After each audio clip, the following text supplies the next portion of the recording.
Hello, everybody. Welcome into our little pre-show here on Computer America. It is Tuesday. Hopefully all of you are having a wonderful day. Ben and I, of course, have an interesting show for you. On the second hour, we're going to be doing computer and technology news. That's brought to you by Slimware Utilities. They are, of course, the official optimization software of Computer America. And in the first hour, we're going to be winging our way all the way to gorgeous Spain. Yes, we're going to be. Our guest is located in Spain. He's there right now. We have him on set to go. He is actually the CEO of something called the Anima project.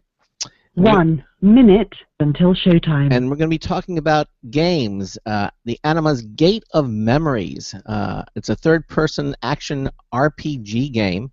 It's focused mostly on combat, and we're going to be talking to him about that in the first hour of the show. So sit back, relax, as we bring to you 2 hours of the Computer America Show.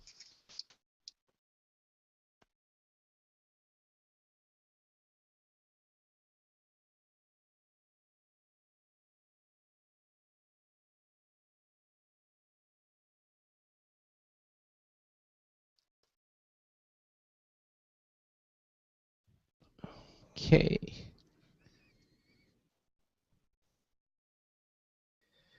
And in 15 seconds, we begin.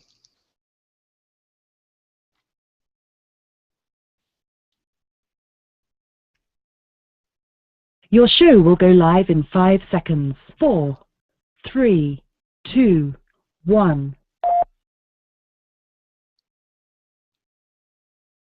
Broadcasting live, it's America's longest-running national radio talk show on computers, Computer America, hosted by national columnist Craig Crossman. Look for Craig's weekly column in your favorite newspaper. This show is being beamed nationwide at ComputerAmerica.com. Keep it here for technology news, computer products, guest interviews, and your phone calls. You're listening to Computer America. Hello and welcome into the Computer America Show. It's the nation's longest-running, nationally syndicated radio talk show about computers and technology. Computer America is heard around the world and coast to coast. And I'm your host, Craig Crossman. And I'm your co-host, Ben. And welcome into a Tuesday edition of the show. Beautiful weather here. We can't say that about the rest of a lot of the country. They're under this incredible heat wave that's taking place in the southwest portion of the country. It's definitely not good when South Florida is one of the cooler states currently. Yeah, especially in the summertime, which has officially started yesterday, I believe. Summer solstice was yesterday, the longest day. Mm-hmm. Well, I'm glad the heat waves waited until summer, so that's nice. Yeah, but we have a terrific show planned for you today. In the second hour, Ben and I are going to do computer and technology news. That's brought to you by Slimware Utilities. They are the official optimization software of Computer America. And in the first hour, we're going to be winging our way all the way to beautiful sunny Spain. Our guest is waiting in the wings. We're going to be talking to us about the Anima project. We actually have the CEO of the Anima project going to be joining us in a few minutes. And we're going to be talking about their game, Gate of Memories, a third-person action role-playing game. So we're going to be talking about what that's all about, and you'll hear all the details here. If you have a comment or a question about anything we're talking on the show today, we would love to hear from you. Why don't you pick up the phone, give us a call, 347-884-8881. That's 347-884-8881. That number will get you on, and it will get you through, I promise. It will. The other thing you can also do is if you don't want to go on the air, but you still have a comment or a question for us, head over to ComputerAmerica.com. Any page there on our website, any page. On the upper right-hand corner there, you'll see it says Submit a Question. That's a link. You'll click on it. It'll take you to our question submission page where you can type in anything you like, hit the submit button, and Ben and I will see what you've typed immediately. The other thing we also invite you to do is to join our live audio stream. I realize we are a radio broadcast, but it's the 21st century, and we now stream live video of our show. And you can watch us. There are few things more entertaining than watching two people behind microphones talk into said microphones. Yes, exactly. Ben actually has the technology to display websites videos, links, that type of Movies. movies, you name it. So you can see everything that we're talking about as well as hearing everything we're talking about on today's show. And our guest, who's in Spain, you will not be able to see him. He does not have a video link, but certainly you can hear everything he's going to be talking about. So that's basically it. Everything we do here at Computer America is reflected at computeramerica.com. It is truly the internet home of our radio broadcast. 347-884-8881. Ben, anything else you want to talk about before we... Oh, well, yeah, we've had a schedule change. Tomorrow we are going to have Charles Tendell is going to be joining us on our first hour of the show.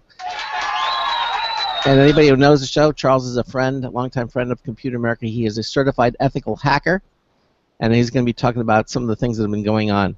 That's going to be a very interesting show. He'll be joining us in the first hour. The guy's got his own radio talk show now, too. Right. Tomorrow's show will not just be a repeat of what we talked about on Hack the other week.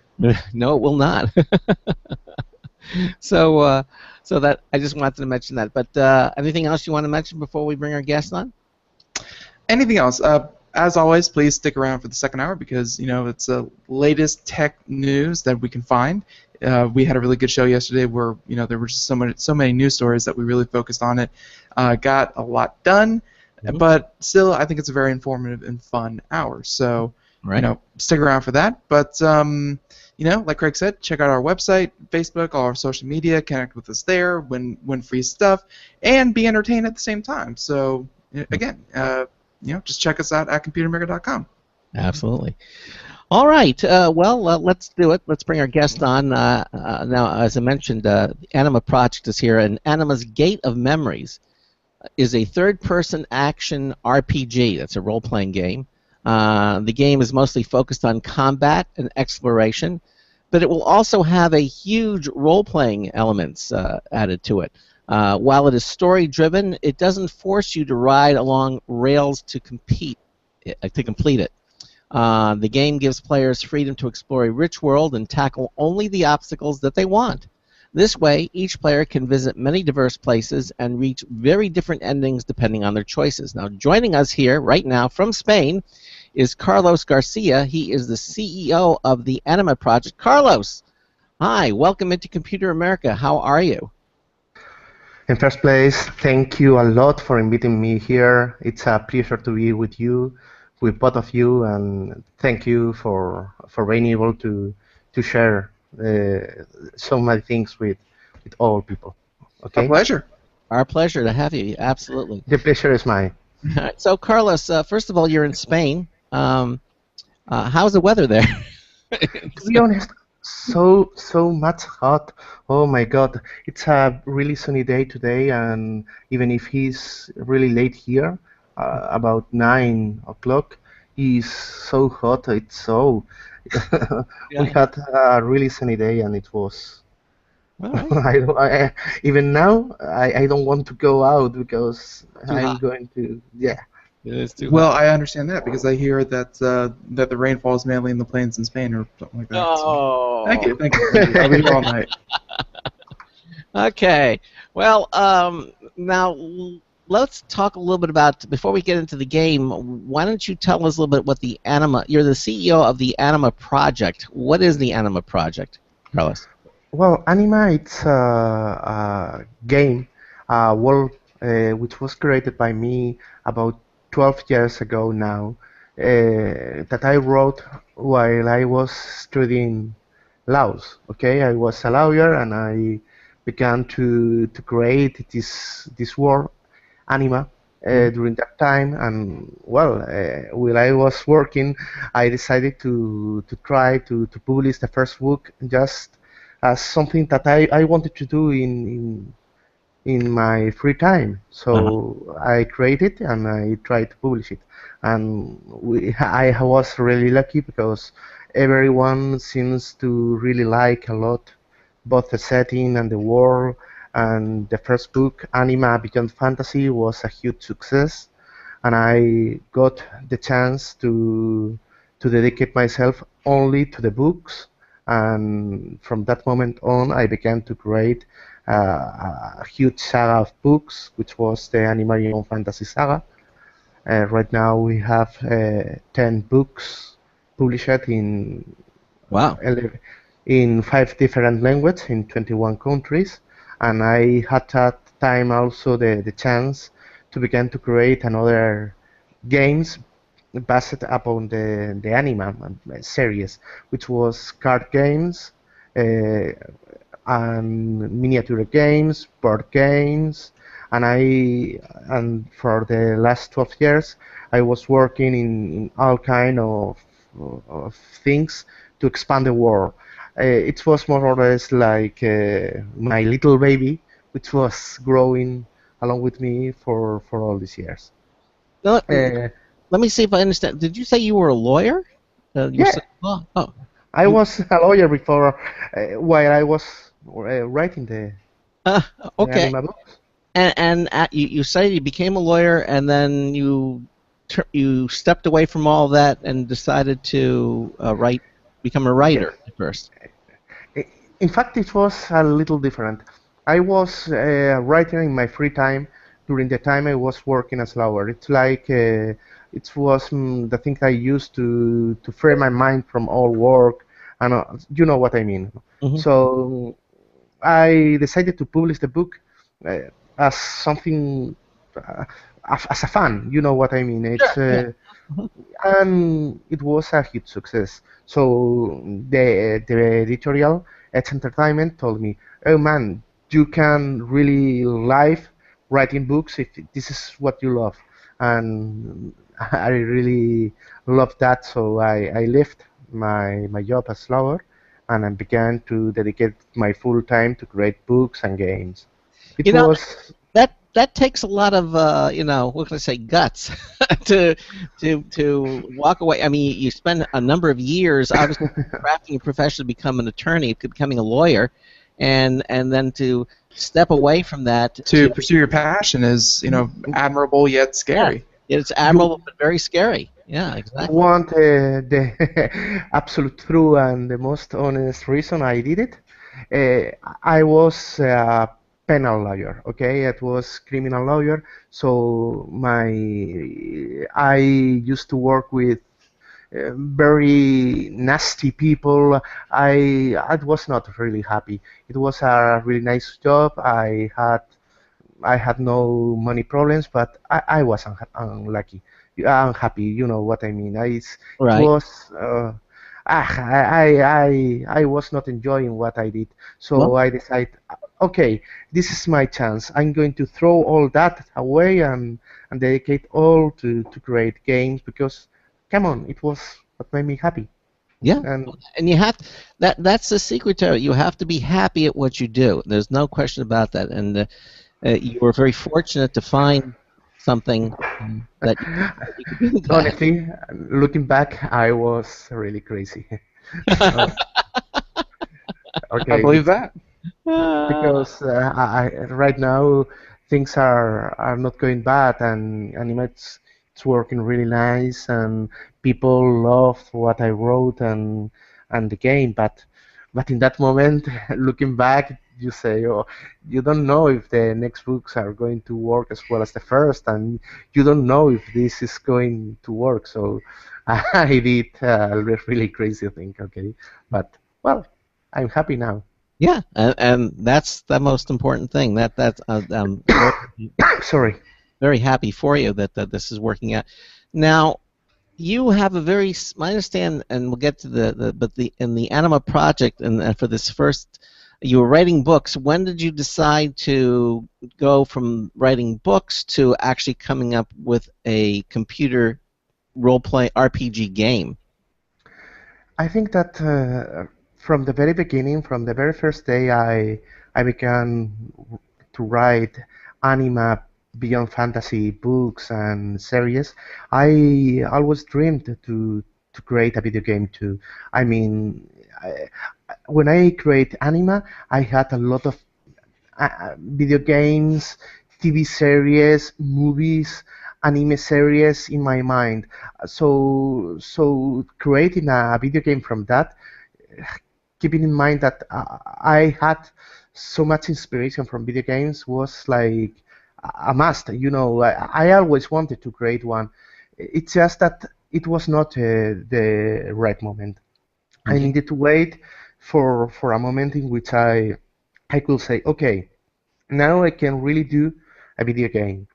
Now I think that I can spend 3 years working in a video game, and I think that I am able to do it. It's just that. I always wanted to do it, just I didn't find the moment till a few years ago. Yeah. Well, and again, I mean, your background obviously has very little to do with. I mean, it's good that you're writing for fun, but being a criminal defense lawyer doesn't exactly mean that you know how to code and make a video game.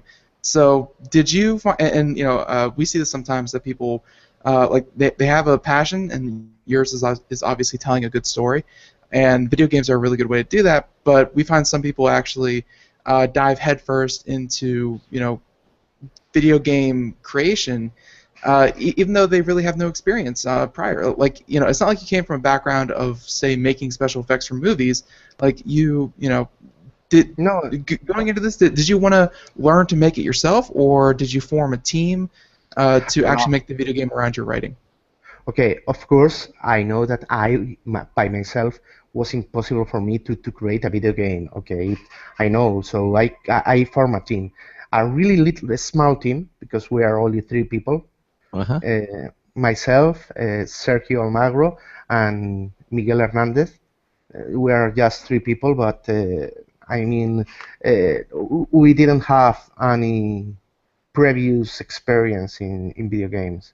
It was more or less our first try, and we had a lot of experience working in games, but in miniature games, card games. So Sergio and me, which were the ones who created Anima, Beyond Fantasy, physical games, card games, miniatures. Mhm. We had a lot of experience working in that kind of games, but our experience in video games were almost known. Okay, uh, Sergio, it's the one who has created all the 3D art, the animations, and myself, I'm the game designer. I mean, I create the gameplay, the scenarios, the special effects, but and Miguel, he's the programmer. Ah. He's the one who really know to Well, to you know, to bring that game. Well, Sorry, yes. you really you only have 3 people on your team, but it sounds to me Mm, like you have the 3 most necessary elements, and that is, I mean, you don't have to worry about marketing. You basically you need the person who comes up with the idea, which is you. That's the game, and then and then the second person is the artist to do the artwork to design the images, and then the third one is the coder, the programmer. So those are the 3 basic necessary elements, and it sounds to me with only 3 people that you have most of your bases covered. That's exactly what we thought, and that's why we exactly did it. Hmm. We think that, well, I know how games work. Okay, Sergio knows more or less how to do 3D art and assets, and Miguel, he's the coder, as you said. So yes, uh, we had everything, but we were too many, especially in the graphic part. We were, oh my God, there is so much things to do. I don't know how, but at last, yes, we are the 3 needed people for a video game. So how long have you 3 been? I mean, I'm not going to ask you for the stories because you've been working on the books for a long time. But when you finally sat down, all 3 of you, and said, "Okay, we're going to create a video game," from that point, how long have you been working on Gate of Memories? 2 years and a half. 2.5 years. Did you anticipate that it was No, going no, no. We thought that the game was going to be finished in just 1.5 year, okay? but everything happened. Okay, with such a small team, everything happens, and we wanted to do something really nice, really good, something that we were proud of, and we began to add things, to solve problems, to do everything, and time began to pass. And when we wanted to say, okay, it's done, a whole additional year had passed. So, So oh no. yeah. I've So heard that a lot from game developers that you want to be very conservative, with your costs and with your time spent on that kind of things. But but when you tie yourself as an artist, as a creator, as a writer, like you guys are, if you were a publisher and you were CEO and you said that game has to be out by next August, make it happen. And then it's just crack the whip and it goes out the door. What it is. But when you are so closely tied to the video game like you guys are, uh, you got to take that extra year to make sure all of it's up to your standards. and and how do you handle? I mean, you figure about a year and a half. I mean, obviously you were a lawyer, so I assume you had a certain money set aside. I mean, has it been a struggle, or has money been a You problem? guys did a Kickstarter, right? Of course, I was a struggle. In fact, it was the Kickstarter what allowed us to create the game. We Ah, were able to raise a good amount. Okay, it's about 100,000 dollars, mm. and with that, that was the budget of the game.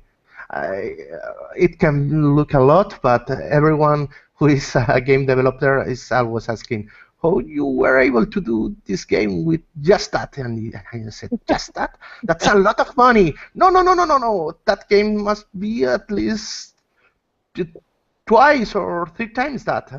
Yeah. That's a high compliment to know that your budget, that your end result far outmatches the budget that you were given to complete it. That's a very good compliment. It In is, fact, and possibly one of the reasons you could do that or get away with it is because you only had three people, including yourself. I mean, you didn't have to pay a team of artists and a team of programmers. You're three people, so you exactly. And tighten, I tighten. didn't got paid, so So you didn't even get paid. You just paid the other two people, right? yeah. Yeah, but we had to face a lot of unexpected things like new computers, an inundation, the roof fell off in the office, Oh, and yes, it was a really funny story. One morning we came here and all the office was just destroyed because all the roof, bam, was down because the pipe in the upper place broke and the water destroyed everything. It was, oh my God, I want to kill myself. But yes, we had a lot of unexpected, and we had to do things like voice actors and things like that, and engines. The games was going to be released also in console, so we needed a PS4 development kit. It's a lot of unexpected things to pay, but at last, we were able to. were you insured when that office collapsed? Yes, but it was after, and it didn't cover the computers, only the damage in the office itself. Oh my God. You know what? So we need another new computer, at least. Thanks to heavens, we had a copy of everything, and we didn't lost any. Just we only lost 1 day of work. The importance of making backups. We preach We that. cannot overstate it. Well, you can bet. You can bet. Yeah, making backups, backups, backups, and obviously there's a perfect example. I mean, can you imagine working all that time and then the roof caves in, your computer gets destroyed, and you lose all your work? I mean, that's a reason to put a bullet. Yes, Ah, you are just simply so right, man. exactly. All right, so that's sort of a little bit of the background of how this came to be, and you have Kickstarter, and you raised a lot of money, and you decided to bring this game to fruition. Now, let's kind of focus on the game. Is the game, or will the game be available shortly, or is it available now? What's the status of Ah, the? no, the game was released June 3 at the beginning of this month in PS4, Xbox One, and Steam. Oh, excellent. Okay, so let's talk about the game. Now, it's an RPG game. Ben, this is, I guess, falls more into your area. There are a lot of RPG games out there. So, what kind of is unique about the Gated Memories? What makes it kind of stand out? In fact, the game is an action RPG more than a simple RPG. I mean, the fun thing of the game is that it mix different elements like a hack and slash gameplay, like you can find in games like Devil May Cry, Bayonetta, with traditional RPG games. So the mix is it's quite unique. Also, there is a lot of another unique features, but I think that one of the most distinctive parts is the dual character system. In Gate of Memories, we control two different characters, Ergo and the Bearer, and you can change from one to another thanks to the special synergy they have. What makes this system truly fun is that both are not physically present at once, but we can invoke the other even in the middle of any action, continue the movement with a complete different skill. For example, the girl, she's called the Bear of the Calamities because she bear the Ergo, which is the other character. The bearer is carrying it's carrying an offensive combo, for example, and you can invoke Ergo to perform an attack that launches an enemy into the air in the middle of that combo, only to switch back immediately to the bearer and continue the air combo. The fun thing is that it's really easy and intuitive to use. You press a button and you can change one character to another to continue that action, and you can create a lot of personal combos as you wish, and as I told you, in a very intuitive way. So I think that it's very nice to feel to be controlling two characters at once in such a way. Well, now, if you're watching the live video stream, Ben is demonstrating or actually showing the movie of Oh, the game, so people can actually watch this, and it's extremely impressive. I mean, Ben, why don't you give Yeah, us some comments? the physics engine actually seems really really tight. You're running around, and there's unit collision, but like it's not jittering out and glitching out. Like these mobs aren't sliding everywhere. Some of these things that you see from some smaller developers, uh, that's like me. that is you, Yeah. and but like the something some games that you see from smaller developers, like they don't take the time to really kind of work out all the kinks in their physics engine. They just try to get a good story out there and cut corners on the physics and get it going. This game seems like the very fine control of your character is kind of I guess kind of the selling point for the combat system. So I mean, it looks really, really good. This two-character system, the only time I've seen something like that would be in a fighting game like Tekken or one of these others. But obviously, those are arcade games and those are not RPGs. How far do you take the two-character control? Like, is that necessary to really kind of complete the game, or is it just kind of something that you can do if you would like? Uh, you you can, if you want, play just with one of the characters. Okay, you are not forced to play with both of them, but with a few little exception. For example, there is part in the game which you must to play just with one characters because there are some special enemies that you can only damage with one of them. Okay, but in general you are not forced to play with both of them. But the gameplay itself, it's it takes you so much far away if you play with both that it's it's a really good feeling. Okay, we don't want to force people to play with bot, but we want to encourage people to have much more fun playing with that bot because it works. You know what I mean? Hmm. The game works better that way.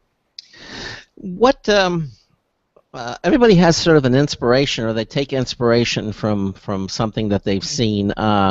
What games did you, Carlos, take inspiration from to create Gate of Memories? And real quick, we might have to interrupt you on this one. We're Yeah, running.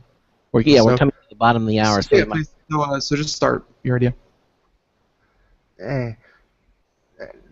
Sorry, can you repeat, please? Well, that's okay. In other words, we're getting to the break, the bottom of the hour break. Ah, But start talking and let us know about what games you took inspiration from to create Game of Memories.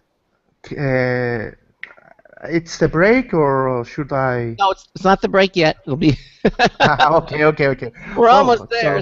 Yeah. Okay. okay. So if you asking me that, there are so many that I can't even begin to count them. Okay, it's so much.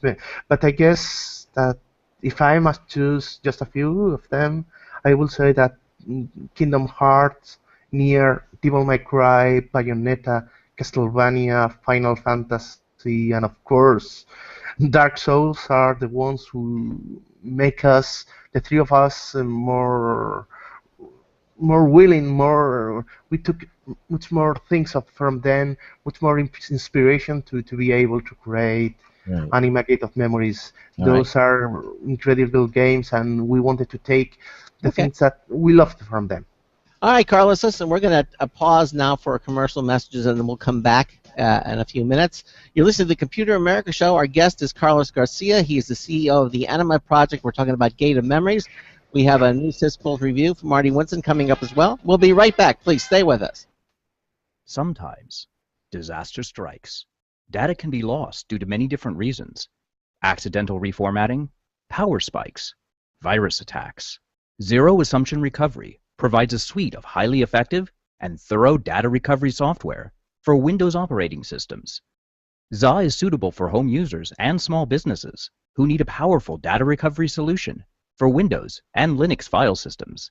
Go to z-a-recovery.com. Sometimes disaster strikes. Data can be lost due to many different reasons. Accidental reformatting, power spikes, virus attacks. Zero Assumption Recovery provides a suite of highly effective and thorough data recovery software for Windows operating systems.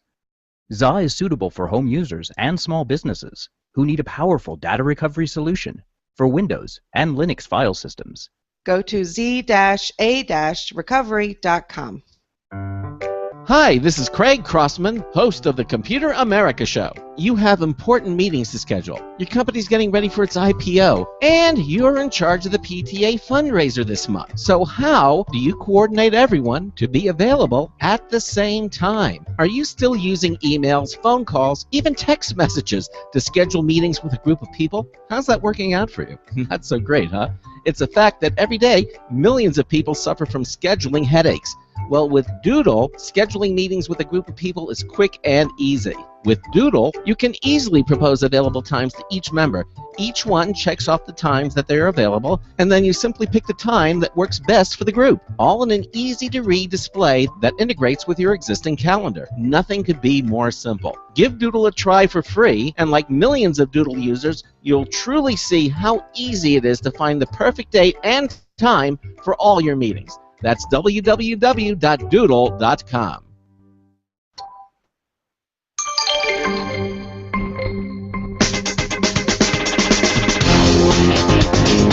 That sun. I just saw a cloud waving a white flag. Marty Winston with a News Tips Bulletin Review for Computer America. This time, the Best Tech Totable Power Strip. So you get to the hotel room, and there's only one free outlet hidden behind a desk or dresser or headboard. What are your options? A cool new Best Tech Totable Power Strip has 2 grounded AC outlets plus 2 built-in USB charging ports. Its flat fabric-wrapped cord wears a hook and loop strap, so it takes less room in a suitcase than, say, a short salami. A green LED confirms power, but wait, it gets better. One of those USB ports is Quick Charge 2 compatible, and the other good for 2.4 amps. Bottom line, the best tech totable power strip with its built-in QC2 compatible USB port is now officially our new Go Bag traveling companion. Marty Winston, News Tips Bulletin for Computer America. But then where are you supposed to put your tiny salami? I don't know. And that's not wrong anyways. So welcome back to the Computer America Show. That was Marty Winston with the News Hit Bulletin Review. And yeah, we are doing the first hour here with the Anima project. We have Mr. Carlos Garcia. He is the CEO of the Anima project, and really just getting into the gameplay. And as you can tell by, again, please check out the video portion because this is actually one show where the video will help you. Kind of shows some gameplay. We're showing some screenshots right now, and and so off of the names that you just kind of rattled off there, I'm definitely seeing Final Fantasy type characters and Final Fantasy type settings, but things like Bayonetta, like you were saying. The action RPG is also very, very evident. So this game, obviously, you said action RPG. What would you say is kind of the point of this game? Is this game to tell a really compelling story? Like, should people kind of get into this for, okay, let's see what the story is all about, or is it the great combat system, or what would you say would be kind of the main draw of this game to people who are listening and hearing about it? I think that it should be a mix of both elements. Okay, the game is really it has a really deep story, and you are going to be able to enjoy a lot of deep interaction between characters, discovering secrets. But the gameplay and the combat is also another of the strong points of the game. So I want to believe, at least as the developer, as the father of the child, okay, I want to believe that is a mix of both things. You are going to be able to enjoy a really deep combat system and a deep story in which you, based upon every of your decisions, are going to be able to obtain a different ending. You know what I mean. I think that there is nothing that should be over the other in this game, but a mix of both. Okay. Makes sense. And I think you said multiple endings there. That kind of leads me into the next point is that sometimes these games from independent developers they can be very, very short. Like I actually just played a game that was very, very entertaining. It had a great story and everything like that. But and this was a different project. But unfortunately, the game cost I think like $15, and then at the end of the day, I spent 2.6 hours beating the entire game. Like I got every achievement, I did the whole playthrough, I got every ending, and it's like it was really fun, and I wish there was more. But like they only were able to squeeze out 2.6 hours of gameplay. So I guess my question to you is, how long is the game? Anima Gate of Memories is about 14 to 16 hours. The one single play, but that time is just relative since the game has 5 different endings and a new game plus feature which add a lot of playtime to the title.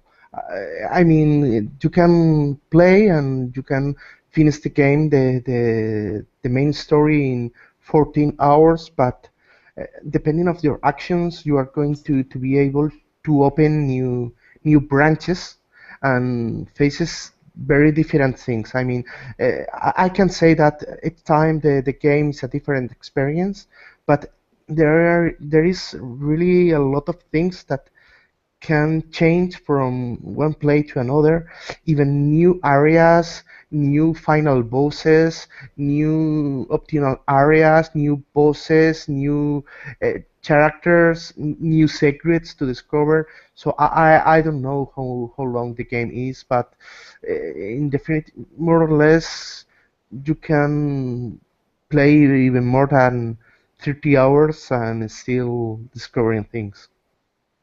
That's very important if you are taking a chance. Well, supporting an independent developer, like yourself and others, is that these games, they may be very very well thought out and very engaging, but then they have no replay value, and I've run into that quite a few times. But like you said, from the screenshots I've been seeing, you have things like talent trees and skill trees.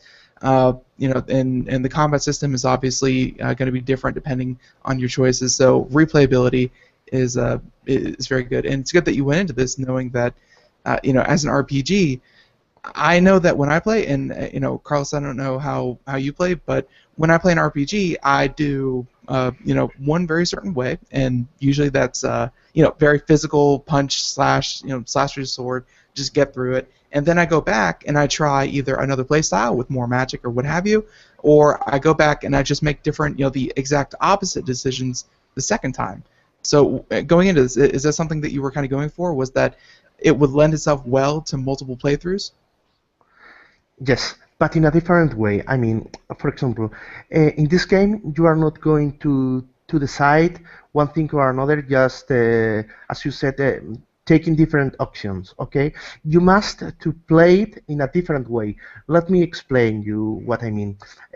For example, I'm going to explain you a fun thing of the game, and one of the, for example, the so-called early ending. Okay, the game, the tutorial area, begins when both characters are looking for an artifact that a renegade of the order has stolen. Okay, they are going after that renegade because she's using the artifact to create a ritual. Okay, that's just a tutorial, and when you find her, she's about to finish it. She's about to finish the ritual. Okay, Mm-hmm. you are going to fight that character, but the fun thing is that you are going for to not to lose, but the combat it's going to finish before you are able to stop the ritual. Okay,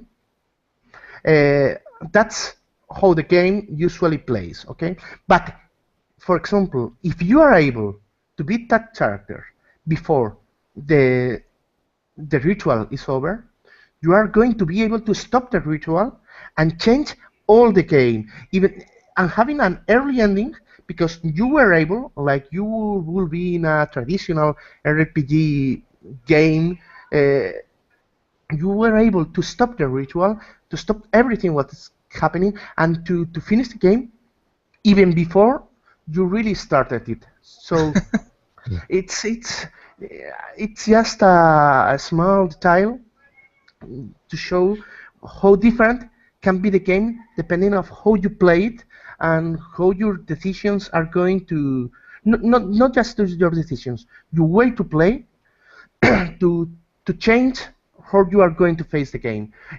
For example, in another place, you are going to find two different characters which are asking you different things. Okay, one is asking you to kill someone, and the other is telling you to try to talk with that other character to discover what's happening. Okay, depending what you do, the game changes against itself, and you are going to discover different things, different decisions, and different.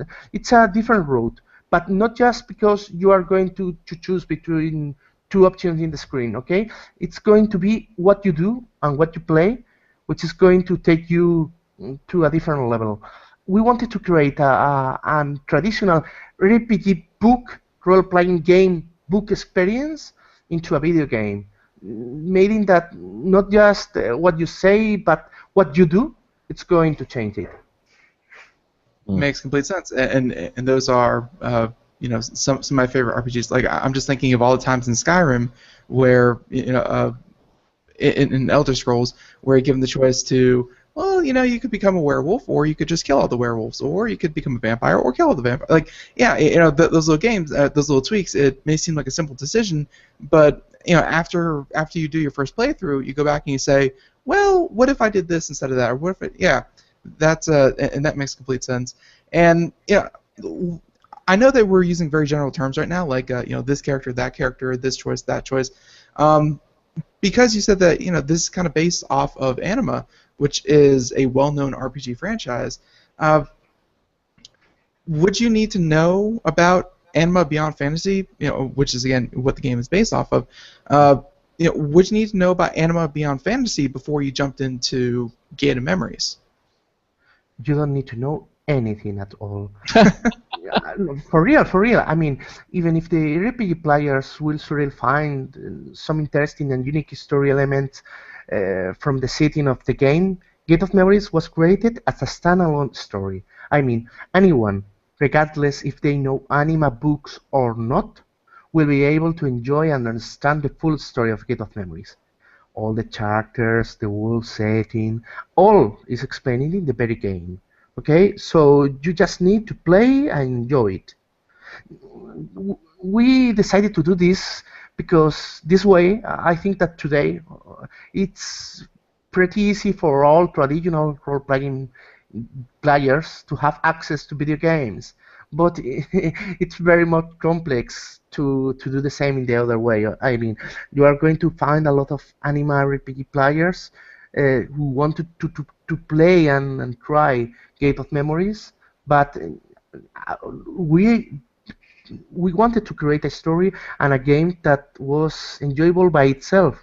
We can force players, video game players, to play or to know the Anima books to be able to enjoy the experience. So we wanted to create it as completely standalone, and everything in the game you are going to understand everything because all the elements are well explained. Carlos, we hear this a lot, and, what I'm about to say. People will read and become fans of a book or a series of books, and then a video game comes out based on the books, or a movie comes out based on the books, whatever, and you'll hear us so many times say, "Oh, the game." They left so much out. It was the books were so much better, or the movie was so much. I mean, the books were so much better than the movie. And Carlos, I guess lucky for you that the harshest criticism usually comes when you try to adapt a movie from a video game. But yeah, to live up to the source material isn't the easiest thing to do for diehard fans. Can you repeat, please?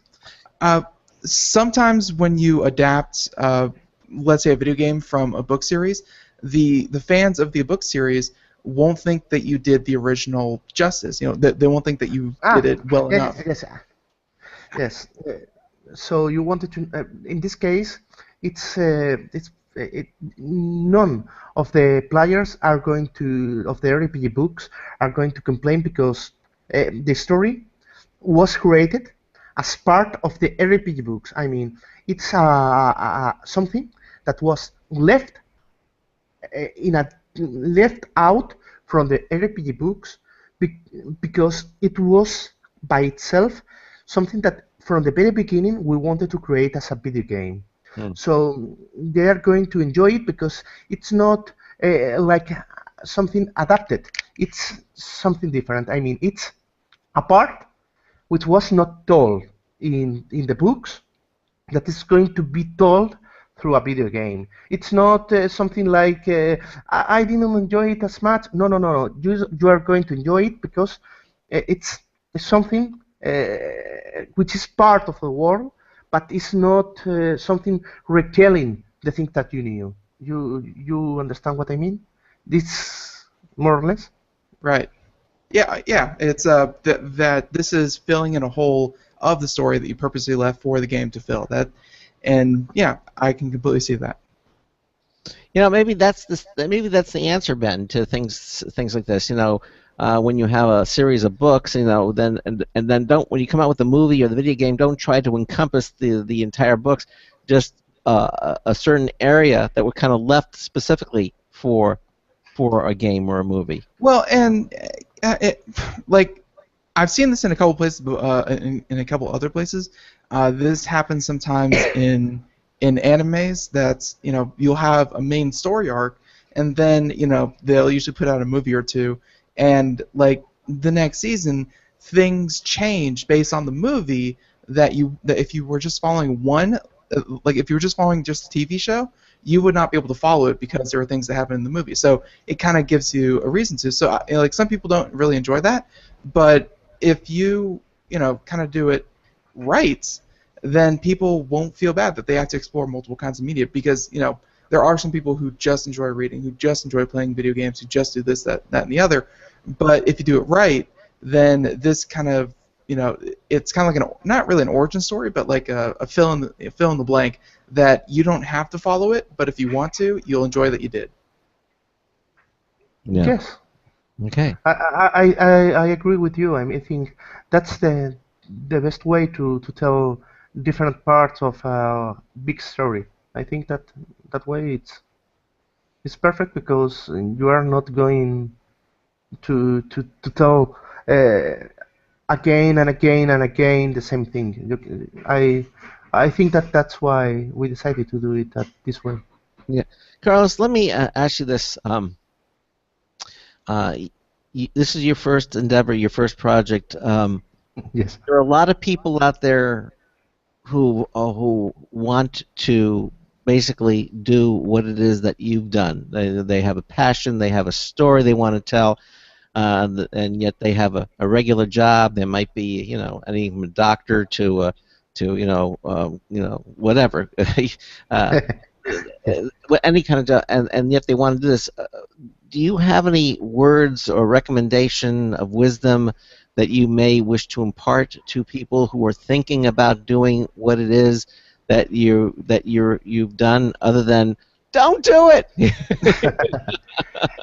Question. First of all, you are asking me about if I must recommend about creating books and games or to create exactly a video game, okay? But because there are two very different things, okay? It's the experience is really different if you are going to try to do books and games like I did when I create Anima, or you are talking about doing a video game.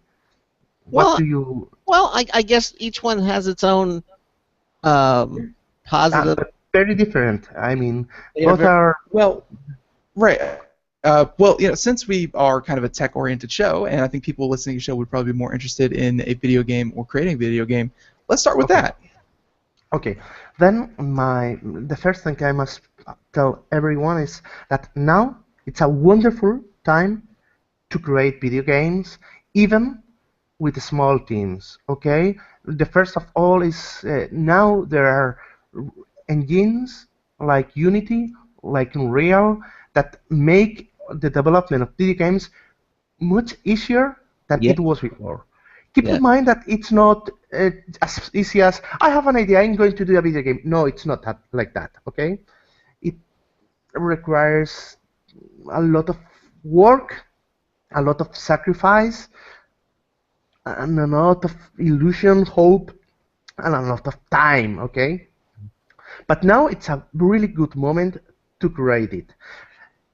But if you are going to do it, keep in mind a few things, okay? First of all, try to do a project that is possible, okay?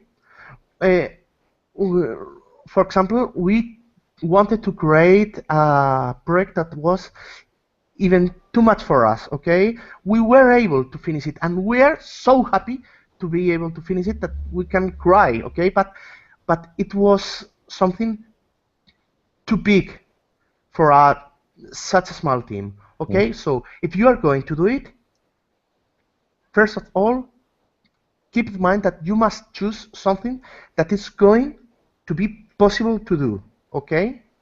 Remember that you are not going to be able to do it alone.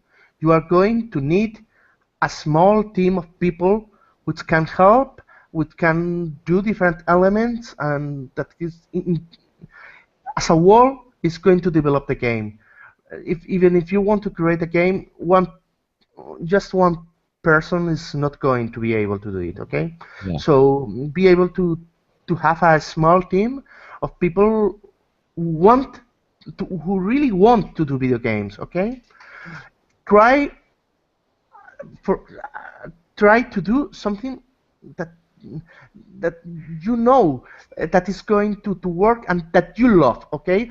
Because if you know, if you have a wonderful idea, okay, but you really don't love it, okay, uh, if this is your first video game, if this is the first thing you are going to do, you are going to lose the hope, the happiness, the will to do it in the middle of the road. Okay, so be sure that you really love what you are going to do, and that the project you are going to do it's something that you really want to. Okay, Mhm. uh, doing something that is possible, you really want to work in, and having people who share your passion, okay, it's the best thing you can do. Okay, Yeah. you have the so sorry, yes. No, but you make some good points. I mean, because this is a time where you have you mentioned the Unity engine. And there are tools now available to the everyday person that a few years ago just were not available, and you had More and more of them are actually becoming like these big developers and engine designers. Like they're actually giving their products out for free, where they used to cost thousands of dollars. right, giving people the ability to design complex and games. I mean, this is a terrific time to do it. So it's the road is still going to be a tough one, but at least it won't necessarily be an impossible one for a small community because these tools are going to afford you the abilities to get a lot of the work done a lot more easily than My exact thought. I can't agree more with you than I do now, because they have the tools. Before you didn't have it, no. so now you can do it. It's going to be tough, okay, but you can do it. Okay, look, we didn't have any kind of experience doing video games before. We were able to do games, but for example, Miguel, who is with me right now here, this was the first time he coded a video game. Mhm. Okay, before he was not able to do it, but now using engines, it's possible. That's those tools. So if our team Mhm. didn't knew almost anything about video games before, we are able to do something like Anima, Mhm. okay, Gate of Memories. People can too. Just give a lot of passion, okay? But you can, okay? If we were able, you can too. Yeah, if we can do it, you can do it. Exactly. It's true. There it is. No, but you're right, and I think the road is just going to get more and more easy. I think as time goes because these tools that we do will become even more sophisticated. There are things like Kickstarter in place now, and things like Kickstarter in place to raise venture capital if you need it. You don't have to. You can do it a lot more easily. I think the internet just makes Oh, things like right. Yeah, absolutely. And of course, kind of scrolling through your website here, it said that you also got Steam Greenlight, and that is another program of getting independent games, an audience to kind of back them, support them, and get them going. So, where can people go to get this game? To get Anima, yes. they can go to Steam. They can go to the online markets of both PlayStation 4 and Xbox One. They can they can find it in both markets, okay, in PlayStation 4 online market and Xbox One online market, as well as Steam. Anima Gate of Memories, they can find it there. Excellent. Well, listen, Carlos, we're pretty much out of time. Ben and I want to thank you for taking the time to share your story with our listeners, and we find what you're doing to be extremely encouraging. And anybody who's thinking about developing games, and they said, "Oh, it's just too hard." No, it isn't. It can be done. You certainly have to have the passion and the desire to do this, but certainly now, if you have that passion and desire, you've proven that it can be done. Even with a group of people as small as 3 people can bring something. Even if it takes you an extra year. Even if it takes the next year. But there it is. And again, I see as tools and things begin to continue to improve, it might even take less time than that. But again, we want to wish you the best of luck with Gate of Memories, Carlos. And you should come back again. Maybe next time we have an update or something. Yeah. Let us know. Yeah, let us know, and we'll have you back on the show. Okay. Okay, you can count with it. And before leaving, let me tell you that I want to thank both of you for inviting me here, and let me tell you also that it was a real pleasure to be able to talk with all of you and with so many people who is hearing me. Thank you a lot for everything. And thank you for sharing your story with us. Okay. It was my pleasure. All right, you take care. You have a great day, or have a great evening. I guess it's at nighttime now in Spain. Yes. And Right. and the best to you. All right. Thank you. Bye-bye. Bye-bye. Bye. All right, there you go. Again, Carlos Castillo, the CEO of the Anima Project and Gate of Memories. Please check it out at Steam. You can. It looks like to be a terrific game, and we recommend that get it. Did he say how much it was? Did we ask him what it was? Wow, we are really bad at what we Yeah, do. we forgot to ask him. Right. Well, I can actually go find out. All right. By going to Steam, so we'll find that out for you in just a second. Okay. Well, while Ben checks on that, we've got some great stories coming up in the second hour. Computer and technology news. Brought to you by Slimware Utilities. We're going to talk about the FAA just releasing its new drone rule book, and also a pair of sunglasses that are bone conduction headphones. And by the way, 1999. 1999. Is that the year or the price? That is the price. Price. Okay. We have those stories and more. Of course, another news tips bulletin review from Marty Winston is coming up. We're going to get right to it. We're going to just pause for a few moments as we bring to you the second hour of Computer America. Broadcasting live. It's the only national radio talk show on computers to air every weeknight. Computer America. Hosted by national columnist Craig Crossman. The first hour's behind us, but there's still more of tech news, tech talk, and your phone calls. We're being beamed nationwide at ComputerAmerica.com. You got computer problems? Bring them on. You're listening to Computer America. Computers run the world, and we run computers. Call us or send us an email to live@computeramerica.com. Hello and welcome into hour 2 of the nation's longest running nationally syndicated radio talk show on computers. This is the Computer America Show, and I'm your host, Craig Crossman. And I'm your co-host, Ben. And we just finished talking to Carlos Garcia, who is in Spain. It's amazing that we can do things like that, have interviews with people all over the world. But that's what we do. I mean, the internet allows us to do that. He was in Spain. He still is in Spain, but he was on with the first hour. We did not have him shipped over to the States just for that interview. The CEO of the Anima Project, again, 3 guys. He was a lawyer, a criminal prosecuting lawyer. I mean, that's what's his area of expertise. And I sense that when you were talking to him, that you're like, it's like, and you gave all that up to make video games. That's right. And me sitting here who sees esports, where you play video games competitively, as a viable career option. Someone who plays video games and knows how popular and multi-million-dollar releases they can be. Yeah. And to hear you say, to make video games, why would you waste your life like that? No. That is the exact opposite of what I was feeling at that moment. I said, good for you. That's right. We have enough defense lawyers. We need more video games. You're right. We need less lawyers, so we do need more video games. Absolutely. I agree.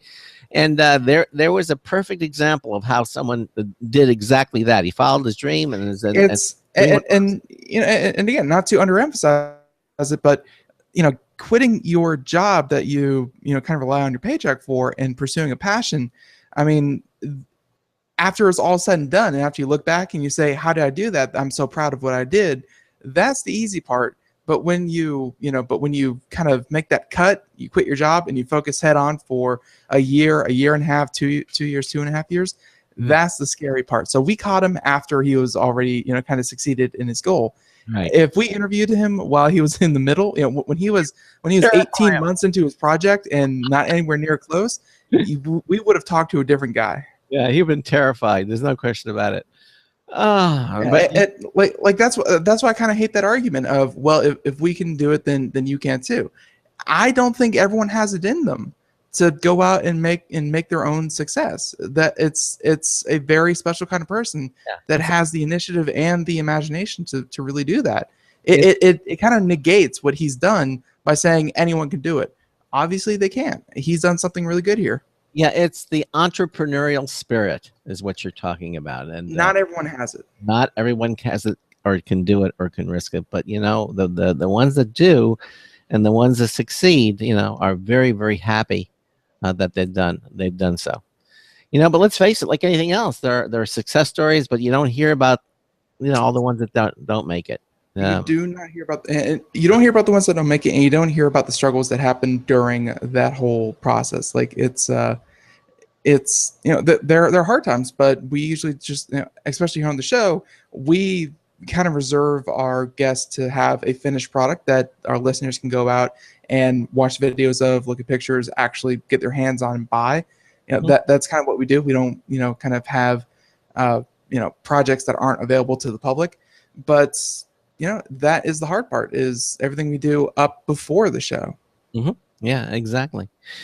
Well, again, that was an interesting interview, and if you missed it, we certainly encourage you to listen to it. We archive all of our shows at our website at computeramerica.com. Just click the archive selection from the menu bar that appears on every page at computeramerica.com, and you can listen to it.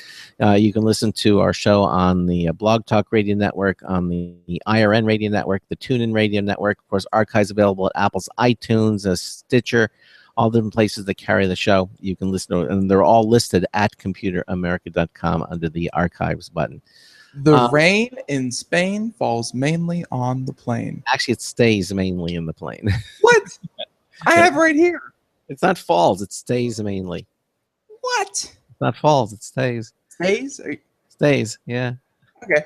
They both pop up in Google. So, Okay. What have you? What have you?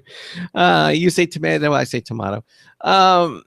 So we're going to do computer news. I had another thought that, yes. Just to mention to you again, we've had a schedule change. If you go to the calendar portion at computeramerica.com, you'll see, instead of having news tomorrow, Charles Tendell is going to be joining us in the second hour of the show. How'd you book him? Yeah. No, he has his own radio talk show now. He just started, and we were guests on his show, and it was a fun experience. And so we figured we had to pay him back and expose and have him on our show again.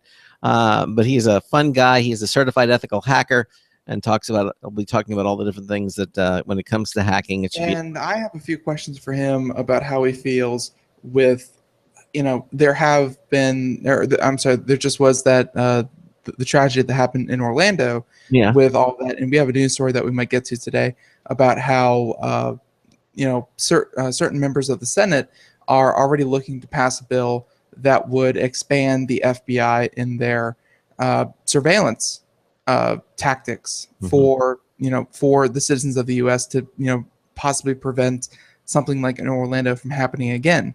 So I kind of want to get his viewpoint of increased surveillance in let's face it, in a day and age where he knows better than anyone, because again he comes from a government background. He knows the capabilities. So I kind of want to see what he thinks about expanding those capabilities.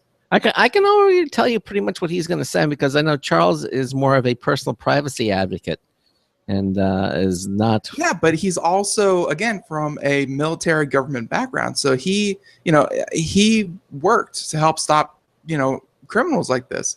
So maybe he may say, well, if they had just as little more leeway with this, and this, they could actually do some very good work. So. Okay. But again, that's just one topic we're going to be talking about tomorrow. Absolutely. Okay. And again, we've updated the calendar. So at computeramerica.com, you can see that he'll be on with us tomorrow from at 3 p.m. Eastern time. tomorrow's show. Okay. I get just a reminder that on Thursday we will not have a live show. We're going to have a best of program, and then we'll be back on Friday live again with Pop Zera's managing editor Nathan Evans on Friday. Nate is always a good guest. He always has fun things to talk about, and he'll be joining us on Friday. Just a little bit of. I'll be honest with you guys. Nathan wanted to be on in the worst way during E3. I mean, he even though he sends his writers out there and his reporters out there, he wanted to be on our show talking about everything his men were reporting back to him. Yeah. So yeah, you know, and also to be fair, I expect on Friday with Nathan Evans that he will not have good things to say about the Warcraft movie, sadly. So. Well, hopefully he'll see. But you know, funny thing about the Warcraft movie, it was just recently crowned the most successful video game movie in history. Really? I did not know that. Well, congratulations to them. Unfortunately, it's only earned $37 million domestically. Oh, really? In the U.S. Who voted them? Who gave them that honor, by the way? Who? It's by box office receipts. Really? Good. Yep. China carried the crap out of that movie. China sold something like $330 million in like the opening weekend. Why do you think it was so far, but not just a little bit, but by such a huge margin? Why was it so popular in China and not here? Well, first of all, China is still crazy about Warcraft. Probably a majority of the subscribers for World of Warcraft and people who still play Warcraft 3 competitively, that still happens over in China. Like they're still huge into Warcraft. Here in the US, let's face it, we have things like League of Legends that have replaced it. We have things like Call of Duty. We have a lot of big games, but over there, Warcraft is still a really big deal. And not only that, their marketing over in China was amazing. They did a lot of events. They had a lot of they had like a lot of cosplay competitions. They really like here it was just kind of like hey, let's go see a movie. And you kind of walked in, you got your ticket, and that was it. Over there, they had lots and lots of events where it started in the beginning of the day and it culminated with actually going to go see the movie, and then the festivities continued. The marketing was spot on over in China, and here in the US, there were commercials, but I feel like the commercials weren't in the right place to get the right eyeballs. It was on major cable stations instead of the actual outlets that they were going for, and then the reviews skewered it. I mean, the reviews were, I think, seen by a lot of fans of the movie. The reviews were completely unfair. Like it seems like the reviewers were kind of out to get it, which obviously it can't be true for everyone, and there were definitely some problems. But when you have a disparity between 27% of reviewers liked it, as opposed to the audience who said that 81% of the audience liked it, that's a lot of difference between a professional reviewer and the people who are actually going to go watch the movie.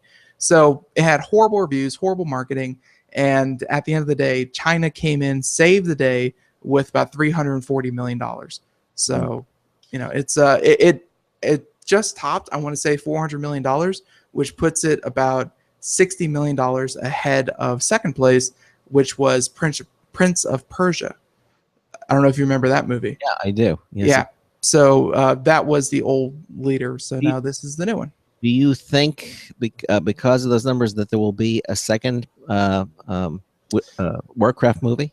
I think that, of course, they were waiting to see if they were going to make money on this. And at the end of the day, they did. They absolutely did make money. But again, it was thanks to China. The U.S. severely underperformed. So they've learned a lesson, and maybe the next one they'll promote it differently. I hope they do, and I hope that they also take the lessons of the flaws of the movie, because the movie was flawed. It had a lot of storyline that was just crammed in because there was a lot of kind of jumping, skipping, jarring moments that people couldn't really follow. So I hope that they take the lessons learned from the actual movie and the marketing of the movie, and we get a second one and a third one, because they said this would, like, if this was a success, this was going to be movie one of a trilogy. So at best there's a trilogy. We're hoping we'll get the trilogy, but again, it depends on how Activision Blizzard kind of sees their first foray into films, and again, it's number one in terms of video game movies. The reviews panned it, but it made money, so it's up in the air if it's going to get a second one. Who knows? All right. Well, I think at this point we're ready to do some computer and technology news. So let's get started. Today's computer and technology news is brought to you by Slimware Utilities, the official optimization software of Computer America. You can visit them at slimwareutilities.com to clean, speed up, and optimize your Windows system. Slimwareutilities.com. Check them out. Oh, right. So let us move on to which one? All right. So today's news segment is going to start off with a wow. I had all these lined up. Okay. So the first one we're going to do is, of course, sunglasses. All right. And this was on yesterday's agenda, but they were so cool, and they might actually have an application that I wanted to get to them. So this is from Popular Science, and oops, there we go. So this is from Popular Science and Mr. G. Clay Whitaker, and yeah, there are a pair of sunglasses that are also bone conducting headphones. Okay, this sounds really interesting. This is again from Popular Science under their gadgets section. Yes, indeedy. So this is they're saying that the company is called Zungle. Zungle sound skips the earbuds and goes straight into your skull. And I think we've all seen a different pair of earbuds. We've seen some that were attached directly to glasses so that they couldn't fall out, or it'd be harder to make them fall out. We've seen bone conducting, which I think a lot of people don't really particularly enjoy because it lets so much ambient sound in. But at the same time, that's also a selling point, is because you don't miss anything. So I guess Zungle is hoping that they found the magic recipe for this, and they're saying that and again, this article from Popular Science saying that bone conduction is a cool trick. And of course, when vibrating a tuning fork is held to your temple, you hear the tone without there actually being a sound. So, but the science music classroom trick is taking a big step with Zungle, which is again this eyewear with bone conducting built right into the legs of the glasses. And they even have a breakdown of, or at least a diagram of what actually goes into this with the bone conducting speakers. I wear glasses my whole life. I don't know what part of the glasses are called, but the part that goes behind your ear. The temple. Is that really what the part's called? Yeah, it's called the temple. It's the piece that goes. That's the temple. All right. So the temple, the part that goes behind, like that kind of latches behind your ear, that has bone conducting speakers built into them. So they wrap around your ears, and then the batteries and the controller are built into the legs of the glasses. So, and of course there's a micro USB port that is, on the side of the glass. So, all very compact, all fit into what looked to be a pretty normal pair of sunglasses, admittedly pretty dang bulky, but it is what it is. So, they say that the sound comes from a Bluetooth device. So no wires. It's not terribly far off from how sound travels anyway, but instead of using air as the conducting material, it uses your skull. If you've ever used bone conducting headphones, it's a weird experience the first time, but hey, you hear things without shutting everything else out. So the project is on Kickstarter, and Zungle has already surpassed its $50,000 goal by over $200,000. People are lining up for this thing. So, of course, these are going to go into production, but Kickstarter projects don't exactly have a flawless track record for, getting a product from a massive audience to a finished project. To a finished project. It's not always a one-to-one conversion. So, looking at it now, again, their original goal was $50,000. They now have they now have $300,000 pledged to purchase these things. Wow. I think they're going to do it. Yeah, I think so. That's certainly enough capital to get them started. Uh, it, this reminds me. Remember the Jawbone earpiece was also used brain bone Bone conduct. conducting. Yeah, exactly. But now they're taking this to the next step and incorporating it into these glasses. And trying to put them into glasses. I mean, I don't know how successful they're going to be, because I don't want to say, and I hate that. Like the immediate thing that comes up is 3D TV, but the like the niche kind of the niche that this fills is so very small, because you need to be able to hear whatever it is that you want to hear, be it your music, be it video, be it what have you. But because they go behind your ear and they don't actually fill your ear canals, they still let everything else in. So let's say you're working out. Do you really want to hear, the guy next to you grunting? Probably not. If you are, sitting at a bus stop and you kind of want to shut the world out, do you really want to hear the people next to you talking? Not really. There are so few use cases for this, that it's like, I want to hear music, but I also want to hear the things around me. And what use is that? I don't know. What use would nothing comes to mind. Like the only thing I could understand would be something like driving, where you're not supposed to have headphones in when you're driving, but of course we have car stereos for that. Yeah. There are just so few use cases that maybe in an office setting where you need to be able to hear coworkers, but if you need to hear coworkers, maybe you shouldn't be listening to music at the same time. Right. It's I feel like it's been done before, and it's been done pretty well before. I saw some of them out at CES. It's just the fact that they don't cancel noise like Bose or any of the other headsets do. The fact that they're not noise canceling, that they're not noise isolating, the fact that they just kind of play music as well as let you hear everything. Mm-hmm. I don't see a market for that. Now, it sucks because it's cool technology. Yeah. Now, why are they have a pair of these glasses around a KFC chicken box? I guess it's to show the vibration in the movie there. I think they're kind of demonstrating the fact that there's no audio, but when you put it up against the KFC box, I think the box sort of acts as a resonator. So, so there's no audio when you take them off, but of course, because, and again, it's because the speakers, like they were saying before, do not use air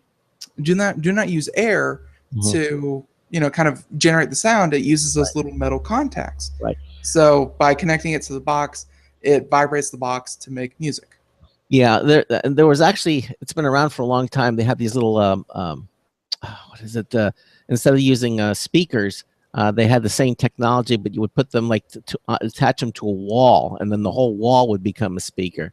Little transducers, but this is similar to that. Technology didn't exactly take off because I've never even heard of it. Yeah, they've been around for a long time. I mean, back in the 70s and the 80s, they came out with these. It was like a little thing that you could attach to walls or boxes, and that whole thing would become a speaker.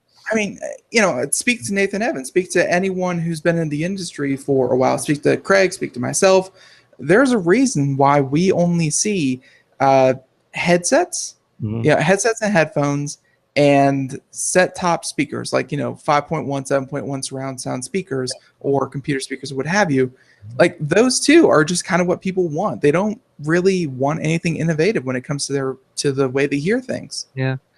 Tell that to Jawbone. I mean, again, I wouldn't say that they've taken the market by storm. I think they found their niche, and I'm glad that they're filling it. But they aren't exactly the leading, seller of headphones. No, they're not.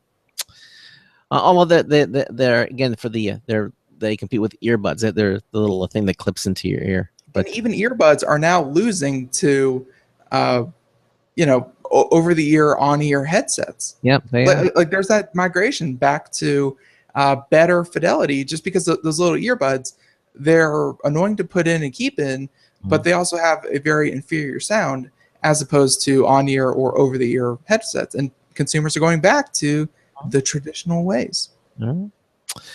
All Okay, we're going to continue on here. Ben and I are doing some computer and technology news stories, and this next one from Engadget is there's Apple Pay and there's Samsung Pay. Well, Microsoft is getting in the act because I guess we want because there's Android Pay. There's a whole bunch of them out there. Microsoft will bring mobile payments to your Windows 10 phone. Your Windows 10 phone, which is kind of going away anyway. I don't know how many people do you know have a Windows 10 phone? I think I know one person who has I think I know that same person. Yes, I do. Uh-huh. No, I have a few friends, and again, like when we talk about numbers, like Apple has, I'm sorry, by operating system, iOS has like 30 to 40% of the market share. Android has like 50 to 60%, and then that last sliver of 5% is split up between Windows and Nokia, the other systems. Yeah. And that when you look at the numbers, you say 1%. Wow, what losers? That's still 1%. That's still, let's just take the U.S. of smartphones, and there's 400 million smartphones in the market. 1% of that is still 4 million phones. Sure. It's still something, but it's not commanding. So when you say why develop another app, well, that's still 4 million people you need to support. Well, Microsoft owners out there will be happy to know that because Windows 10 users have been left out of the tap to pay trend, while Android Pay and Apple Pay and Samsung Pay and all these other out there. Well, if you're a Windows insider in the fast ring and use a Luminous 650, 950, or 950 XL Windows phone, you can get a new version of the Wallet app that gives you NFC payments at stores that support it. It'll seem mostly familiar if you've used current Android or iOS options. It's just a matter of unlocking your phone and bringing it close to the shop's terminal. The app will hold your coupons, loyalty cards, and passes as well. Now, don't expect to use all the features just yet. Payments only work in the US right now, and for some cards, like Bank of America's Visa card being one of them, and of course, you'll want to hold off if you're not a fan of running potentially buggy preview software. Microsoft has it nailed down just when the new wallet will be available to everyone, but it wouldn't be surprising if you see it arrive alongside Windows 10 anniversary update coming out this summer. So basically, there you go. So if you've been feeling left out with your Windows phone, and you know who you are, and we know who you are, at least we know the one person that I know, you'll be able to use NFC at stores shortly. But again, I don't know how long the Windows phones are going to be out.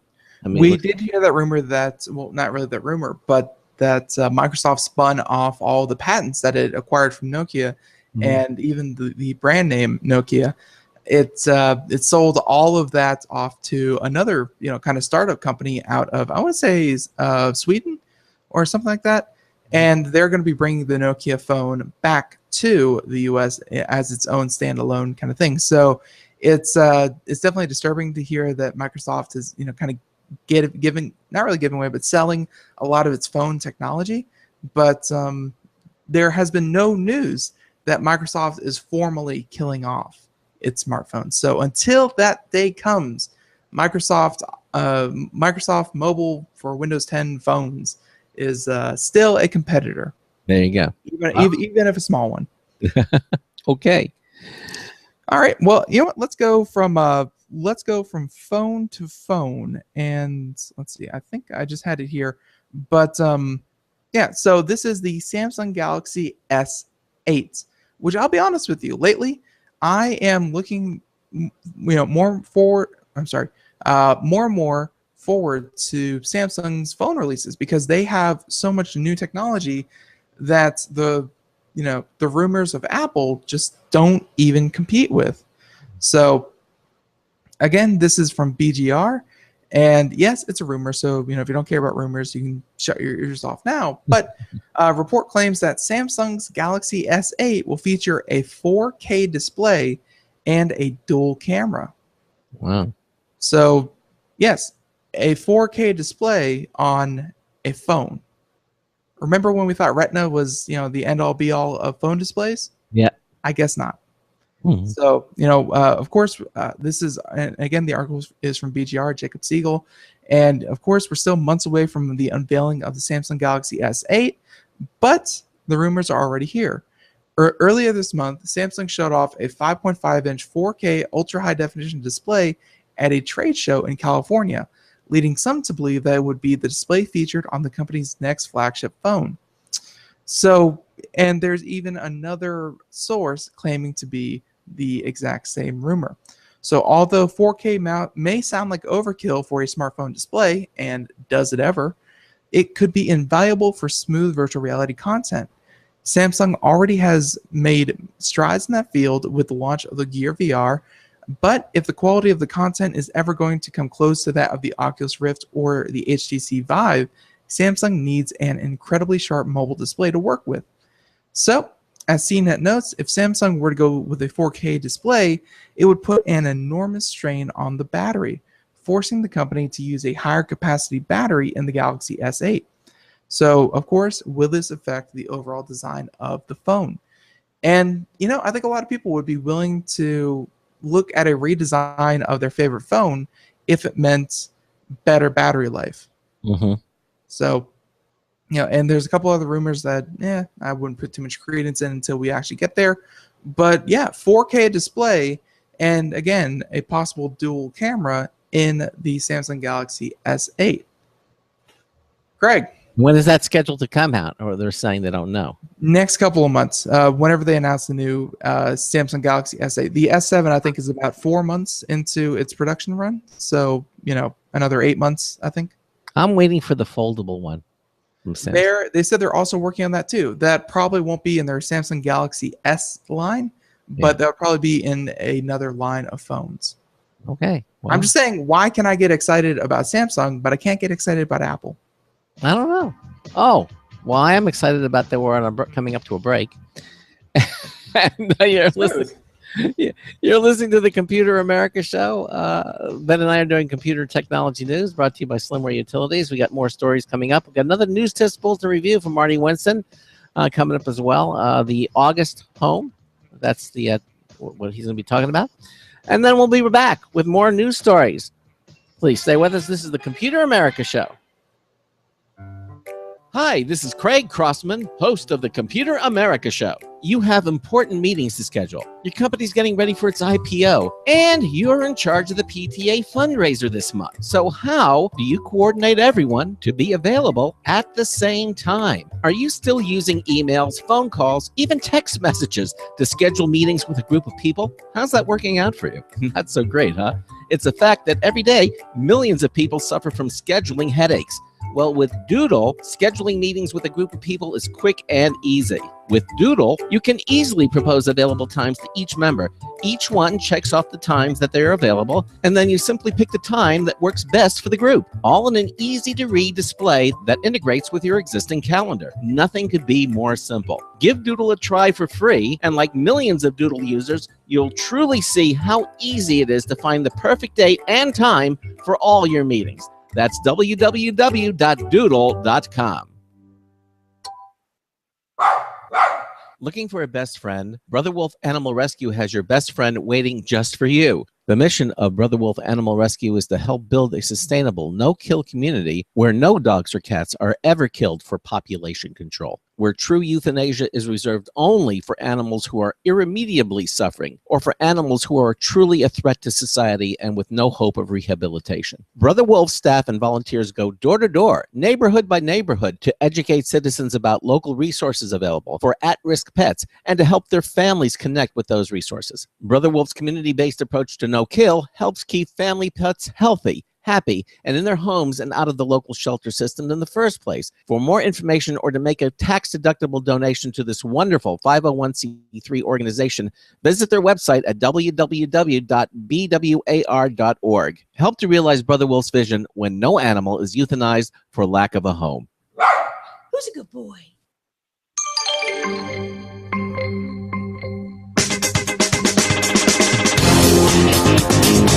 Why does global warming all have to happen in my yard? Marty Winston with the News Tips Bulletin Review for Computer America. This time, the August Home front door devices.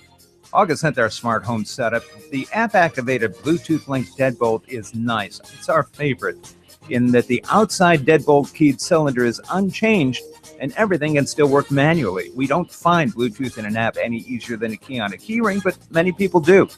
The second piece is their Wi-Fi linked doorbell cam, which rings on the handset where you can see who's there, have a two-way chat, and unlock the door if you choose to. The third piece is a keypad that's a front door alternative to having a key or their app and a code. We tried a dozen times to get it configured and it wouldn't, so can't tell you. Bottom line, August Home products represent some of the leading edge of current smart home products and answer many user wishes. Marty Winston, News Tips Bulletin for Computer America. Welcome back to the Computer America Show. It is 30 minutes past the hour as the show has flown on by. Yeah. We are in our last segment of the show. And we are doing computer and technology news brought to you by Slimmer Utilities as we just wrap up this report that the Samsung Galaxy S8 may feature a 4K display. I don't know if that would be kind of turn off or turn on-able, switchable, what have you. Yeah. Because, like they said, that would cause a massive drain on the battery, but it would have certain useful applications like virtual reality. So, we'll know more when that happens. So, Craig. Okay. Well, if you're a celebrity and you happen to be listening to the show, you'll be very happy to hear that Twitter has a new app for you. Okay, because if you want to chat with your fans, you can do it. Because look, being an influencer is a hard thing, But being a public figure, we keep hearing all the different snafus that happen with Twitter. People today have a way of interacting with celebrities in ways that just a few years ago just was not possible. Really the internet has given them that ability to reach out and talk to them directly. And it may sound kind of weird to say, but I think the people, like individual people, have a little bit too much power. Yeah. And I don't want to say this is just from social media, but one person can start off a chain reaction that can negatively influence their a person's reputation online. I mean, in the very easiest way to understand this, just look at Yelp, in a place that is really solely customer review oriented. One person, I've heard cases that people actually extort from the company to get a negative review taken down. Yeah, exactly, because it can be so powerful. And in cases in past, bad reviews have actually caused places to either close down or suffer greatly. And then that doesn't even include the cases where random people approach celebrities on social media and make them look like an idiot because, hey, they're just people too. It's just everything is categorized, saved, and can be spread virally. Exactly.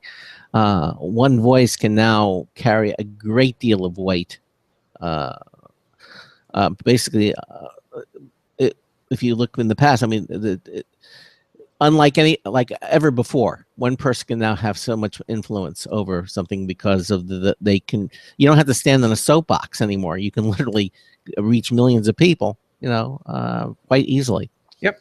So, according to the story from Engadget, Twitter has realized this, and they have created a new app to help celebrities chat with their fans and other influencers to more actively engage with their audiences. So they have developed this new standalone app that offers some helpful insight. It's called Engage, and it's divided into three main sections to break down the social info. First, there's a section that lets you know when someone verified follows or mentions you alongside tweets from the most loyal fans and accounts that are followed by several of your followers. Okay, that's also an understand section. There's also an understand section for the analytics numbers to show likes, retweets, mentions, impressions, and more.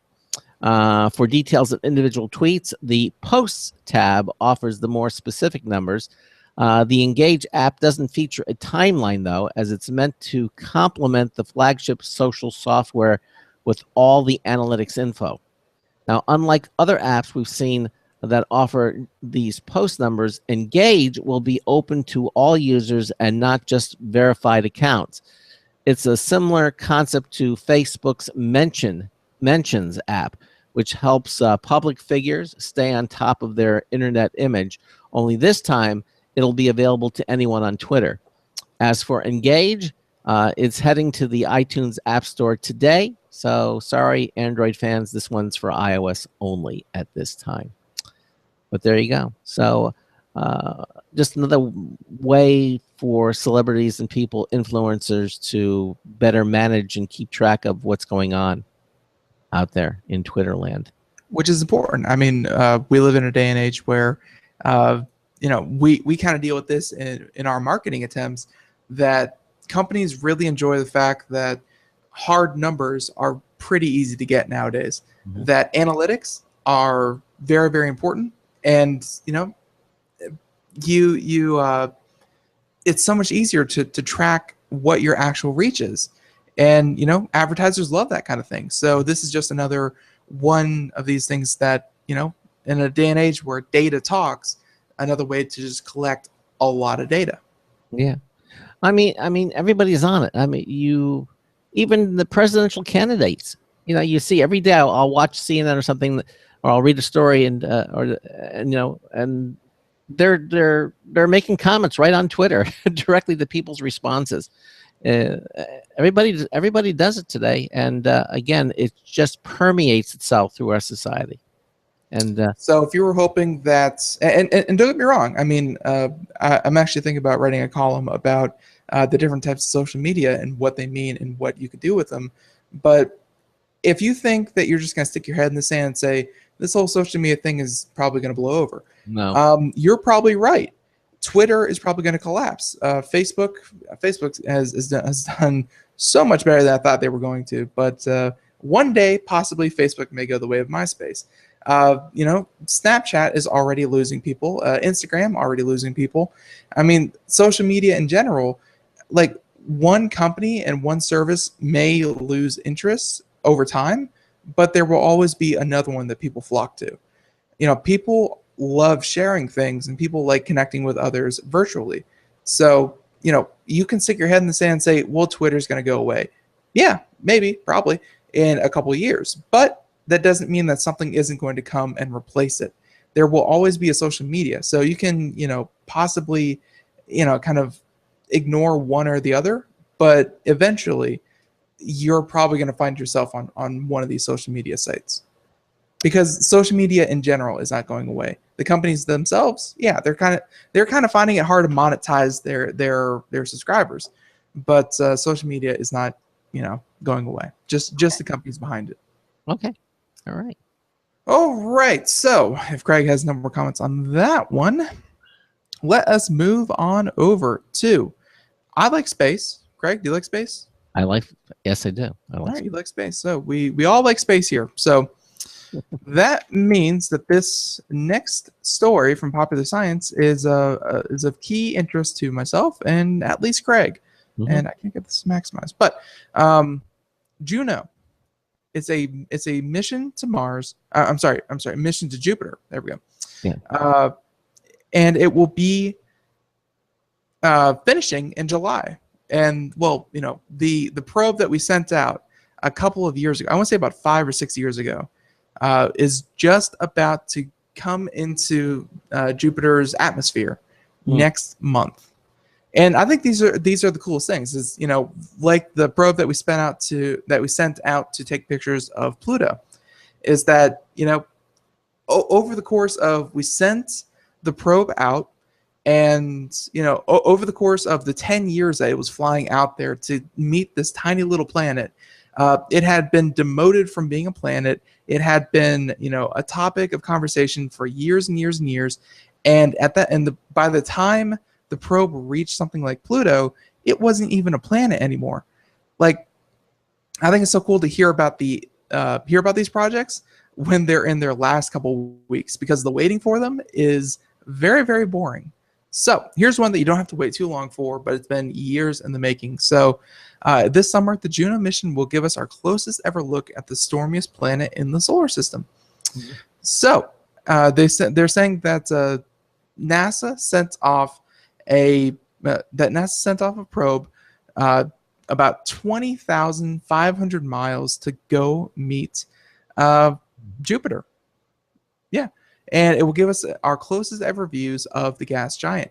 It's a $1.13 billion spacecraft that will enter Jupiter's orbit on July 4th and begin a 20-month science mission that will explore how Jupiter formed, which tells us about how our solar system was formed as well.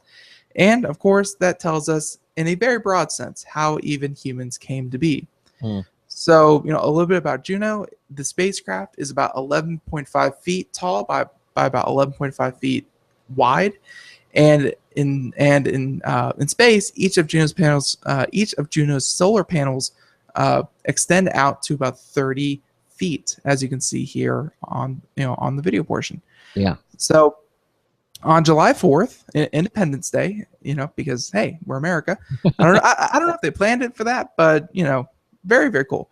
So after firing its brakes for 35 minutes, Juno will catch up to Jupiter at a speed of 130 miles per hour, making it the fastest spacecraft ever to enter orbit around a planet. So during the arrival, the spacecraft will be 540 million miles from Earth. Wow. Since it will take communications about 48 minutes to travel between Earth and Jupiter, the orbital insertion maneuver will be pre-programmed to proceed without human intervention.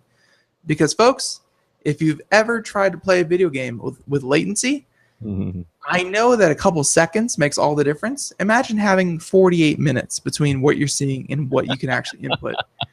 Literally unplayable. Yeah. So, they're saying that the large solar panels will power 9 instruments, including radio, microwave, infrared, visible, and ultraviolet wavelengths. And yeah, it's going to be in orbit for about 20 months and take pictures and, just do a very, very in-depth job of finding out what is really going on underneath the surface of Jupiter. It's very stormy. I can tell you that. It does look a bit cloudy. Yes.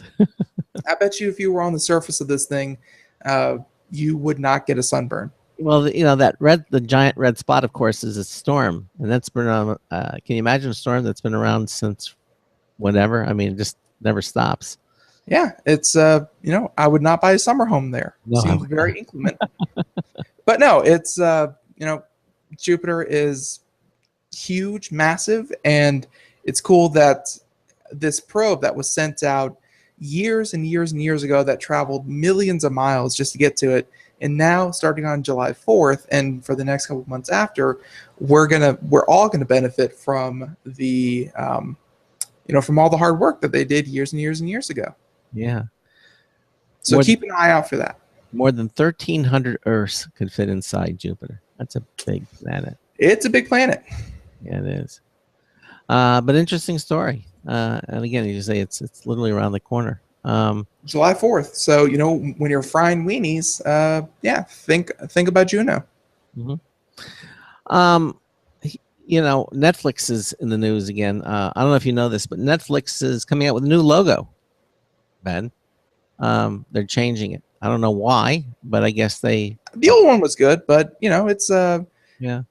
Just like here at Computer America, it's good to always, I don't want to say innovate, but to kind of refresh yourself. It's you don't want to wait too long until you say, wow, that really is dated. You kind of want to do it every 18 months to 2 years. Mm-hmm. Well, instead of the Computer America way of 14 years with the same website. All right. Well, now, of course, we're just forgetting about the dial-up one. Okay. Well, Netflix has been huge. It's one of the largest streaming services around. Matter of fact, when it was that was basically the only one. It was the only one. Okay, I and remember when we had the CEO of Netflix here on the show with us. Actually, I was here for that one, yeah, he and was and his. and we talked with the CEO about how like he was on the show to talk about this new service of Netflix where you could stream your movies Mhm. in conjunction with still renting the DVDs. Right, exactly. It was just amazing, and we had them on. Well, they've certainly come a long way, but times they are changing. I guess they are. Um, Now, of course, we have Hulu and Amazon and other ones like We that have competitors. where have competitors, and I don't know if you noticed this, but according to the story, Netflix catalog has been shrinking while its prices have been rising. Hmm. So, the question to ask is, where's a streaming company to find new profits in a tighter market? And according to some people, the answer is for Netflix to start showing ads. No, but they said that would give the Netflix the new revenue streams without forcing them to raise prices. Of course, there's a group of stakeholders that's still left unaccounted for here, Netflix customers. Okay, and we decided to ask. This Allflix story decided to ask them about the issue, and in a survey of more than 1,200 people on Reddit, they got some pretty clear answers. And basically, they're saying that 74% of Netflix subscribers, 74% of all of their subscribers would rather cancel their subscription than see ads. That is a pretty strong point. 74%. So that's the crux of this. Well, they're saying, would you rather pay more for Netflix or see advertisements when you stream? And basically, that was the beginning question. But basically, the results were overwhelming, and more than 12 of their more than 1,200 respondents, an incredible 90% said they prefer a price hike to ads. Okay, I believe that yeah, because one costs money, and for Netflix, and even though yes, their catalog is shrinking and their prices are going up, I think people still see it as a net value gain. They still think that the product is worth the money that they're paying. It's just money, and when you throw ads in there, ads aren't just about money. Ads are time. Ads is 30 seconds every 10 minutes. Doesn't seem like a lot, or 2 minutes of commercials between one episode and the next. Still, incredibly less commercials than live television, but at the same time, you're charging people time. And I think that's one thing Netflix does very, very well, is that you can watch one episode without any hassle, or you can watch 15 episodes in a row without any hassle, without any wasted time. So I think people are more than willing to spend a little bit extra money that they still see as worth it than they would spend time that they can't get back. Hello? yeah, no, absolutely. So You seem distracted. You want me to take over this? I got distracted. I had a call. But anyway, the point is, I know I agree with this, and I think the bottom line here is that they say that people are willing to pay $1 or $2 more. I mean, because time seems to be the most valuable thing, and people are willing to pay $1 or $2 more for the service rather than watch ads. I think don't get me wrong. If they were saying, okay, folks, we need to double the price of Netflix so we don't put 30 seconds of ads every 20 minutes, I think people would be willing to sacrifice 30 seconds. But the price hikes that they're talking about, because I just looked up the numbers, Netflix is by and large the most popular streaming platform. They're saying that Netflix has 70.1 million paying subscribers. That's a lot. 70.1. Whereas something like Hulu, that does have ads and are, that a lot of people are very, very, very annoying. to Hulu subscribers. They have about 9 million paying subscribers. Mhm. So, selection and the library definitely have something to do with it.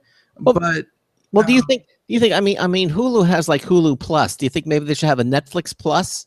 And no, because Hulu Non-Plus is free. yeah, There is no free version of Netflix. no, that's true. So they really can't use that model. No, they absolutely cannot use ads for Netflix. I mean, there was a massive freak out when they were testing ads in some markets, and people were freaking out. Mhm. I think that'll be, that, like, the thing that sets Netflix apart, as soon as they put ads in, just kind of puts them in another, just another streaming service. Hmm. I think Netflix is doing a lot of great stuff. They've made a lot of high valued acquisitions lately. They said, I think Netflix just paid like $1 billion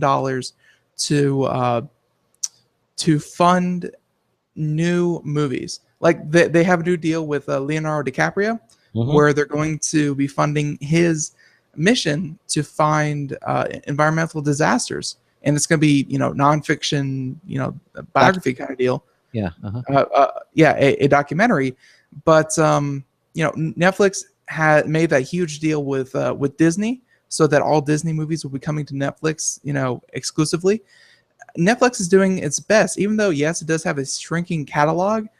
Most of the stuff that they're kind of not re-upping their contracts with, they have the they have the analytics to show that, well, 0.001% of our audience was really watching 30% of our content, so why are we paying so much for that? They're paying out the nose for really, really good content, and I think they're starting to trim the fat off of what is seen as not as desirable content. Yeah. Because Greg, you've made this point before with Amazon Prime Video. The content really isn't there. It's not really an attraction. No, it's not an attraction, and you're right. I think Netflix. Was it the thing that this with Adam Sandler? They got him. Adam Sandler, and they said that some of Adam Sandler's best movies have been the ones that he's released on Netflix. They don't know if they're attributing that to the fact that Adam Sandler doesn't have to, appease box office or critics or anything like that. But Adam Sandler, which has long been seen as like the lowest common denominator for movies, he's put out some really, really good ones that critics and fans alike have really enjoyed. And they're saying that was a good move by Netflix by paying multiple hundreds of millions of dollars to get him to make 6 exclusive movies for Netflix. What was it, like The Ridiculous Six? And there's a number there. Yep, The Ridiculous Six. And have you seen that movie? No, but I heard good things. Okay. I heard good things. All right. Well, so perhaps that, but again, the point of this particular article was that they were saying that 74% of Netflix subscribers would cancel their subscription as opposed to seeing ads. Yeah. There's zero tolerance, it looks like, really, for commercials. People would rather spend a couple of extra bucks and not deal with commercials, because you're right. One is money, the other one is time. And I guess people are willing to give a couple of bucks of money, but they're not willing to give their time. When they want to be with Netflix, they want to see what it is that they want to see without being bothered with commercials. And again, it would just kind of put Netflix back in the rat race of there's nothing really defining about Netflix. I mean, sure, you have good movies, but you have to watch ads, and that's pretty annoying. So, yeah. Okay. Hopefully they won't do it, I guess. Hopefully. Well, and again, every time that they put feelers out to see how does our audience, kind of react to this, and that's good. I appreciate that Netflix is reaching out to their community and saying, well, what do you think of this? I think that's the best thing a company can do. Even though they're, multi-billion-dollar company that's publicly traded, they're not too full of themselves to think that we know what our customers want.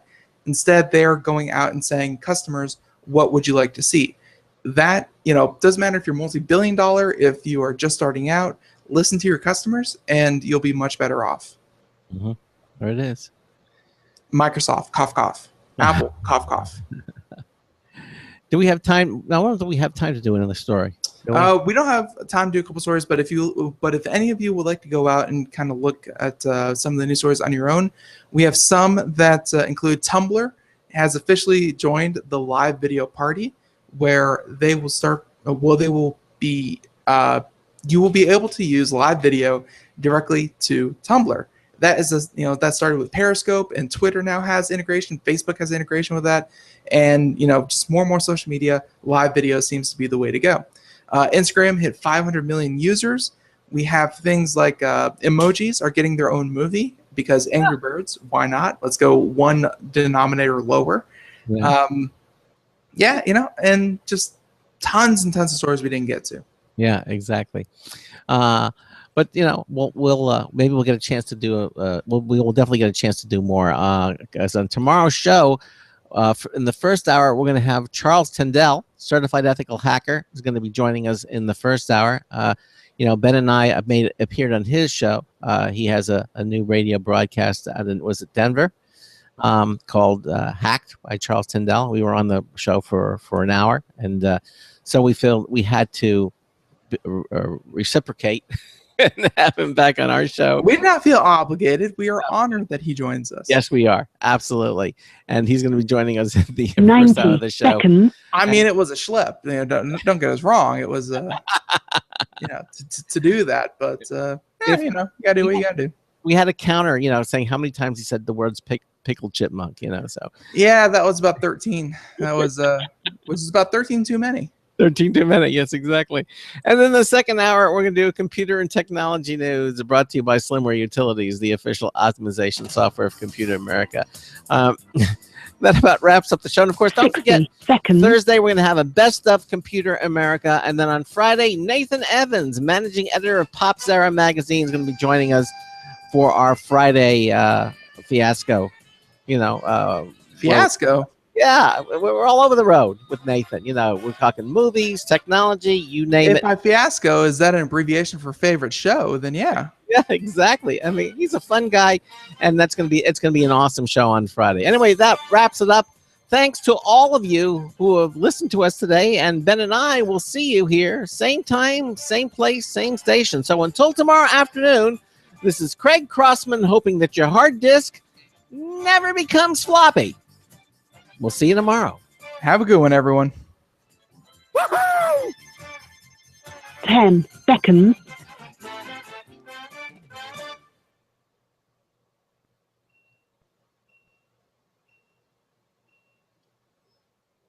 Thank you for using Blog Talk Radio. Goodbye.